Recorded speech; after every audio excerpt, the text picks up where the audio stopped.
7 horas e 54 minutos. Os deputados federais aprovaram um novo salário mínimo de R$ 545. Essa era a quantia defendida pelo governo. Agora o projeto segue para o Senado, que deve manter o mesmo valor. Este aumento significa um poder de compra um pouco maior para as famílias de baixa renda. E para falar sobre este assunto, nós conversamos agora com o economista Newton Marques. Bom dia. Bom dia. Obrigada pela sua participação aqui no nosso programa. Eu agradeço. O que significa esse aumento para a economia do país? Bom, isso significa que os trabalhadores que ganham salário mínimo, ou mesmo em função do salário mínimo, vão ter um poder de compra maior, porque eles estão tendo um reajuste além da inflação. Então, é claro que, por um lado, é bom para esses que recebem e é ruim para aqueles que pagam. Então, é o caso, por exemplo, dos governos federal, estadual e municipal, que tem que pagar aposentados, e é o caso também de algumas empresas, setores empresariais, que não é muito, né, porque hoje em dia poucos setores pagam o salário mínimo, mas também para as pessoas que estão nos assistindo, tem que pagar empregados domésticos, que é com base no salário mínimo. É verdade. Agora, como nós falamos, esse valor foi um valor defendido pelo governo, né, especificamente pelo ministro da Fazenda, Guido Mantega.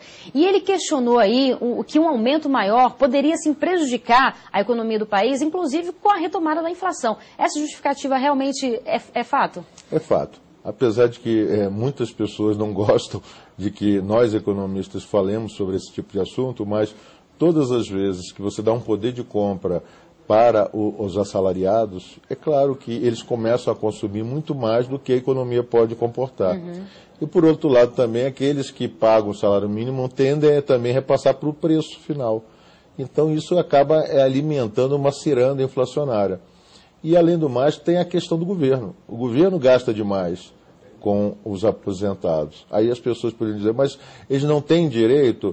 Bom, isso é claro que tem direito, mas no momento, quando o governo passa a gastar mais, isso acaba também dando uma pressão nos gastos públicos. Então, é esse conjunto de coisas que faz com que o ministro Mantega falou de provocar pressões inflacionárias. Quer dizer, essa cautela nesse aumento realmente ela é muito importante nesse momento. É verdade, porque senão, olha o que acontece. No passado, os trabalhadores desejavam maiores reajustes pelo salário e depois tinha a inflação. Então, eles perdiam o poder de compra. Então, é esse tipo de coisa, os assalariados têm que apostar que as coisas estão indo bem. E se olharmos aí que nos últimos anos a estabilidade econômica, a estabilidade de preços tem acontecido, então isso tem permitido um poder de compra, se não é maior do que no passado, pelo menos não está sendo deteriorado pela inflação. Então, quer dizer, esse debate que a gente percebe aí dos parlamentares, né, de querer um aumento, alguns defendiam até R$700, mas a maioria R$600, chega a ser um debate irresponsável?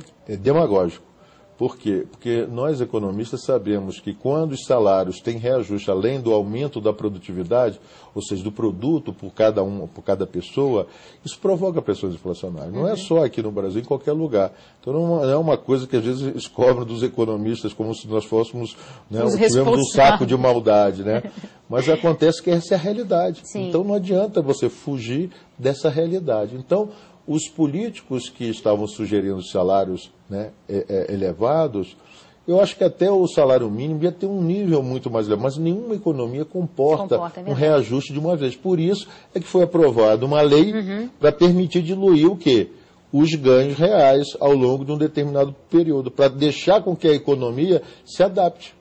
Quer dizer, essa lei, portanto, aprovada aí pelos deputados e que possivelmente deve seguir também para o Senado com a mesma aprovação, ela prevê esse aumento para R$ 545, mas prevê também um aumento anual. Isso é verdade. E compensando com a inflação. Isso, é porque tem uma regra. A regra é com base no que o produto, né, interno bruto, quer dizer, como a atividade econômica cresce, e com base numa determinada inflação passada.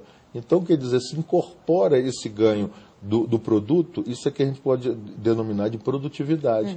E aí tem um ganho real, porque o ganho real, entendido por nós, economistas, aquele ganho além do ganho da inflação. Entendeu? Então, é esse tipo de política que, pela primeira vez, o governo está oferecendo ao trabalhador uma política de médio prazo para a recomposição do salário. Ô, Nilton, e levando em consideração também, só para terminar que nosso tempo já está esgotando, que houve um ganho real aí nesses últimos 8 anos, né? É verdade. Se a gente imaginar que no governo Fernando Henrique esperava-se chegar nos $100, hoje está $300. É verdade. Por mesmo que o dólar esteja baixo, se for acompanhar os números, você vai ver que teve um ganho real substancial. Ok. Conversamos aqui com o economista Nilton Marques. Muito obrigada pela sua participação. Tenha um bom dia, viu? Bom dia. E obrigada a você pela companhia. Nós voltamos amanhã às 7h30 da manhã. Até lá e tenham um excelente dia.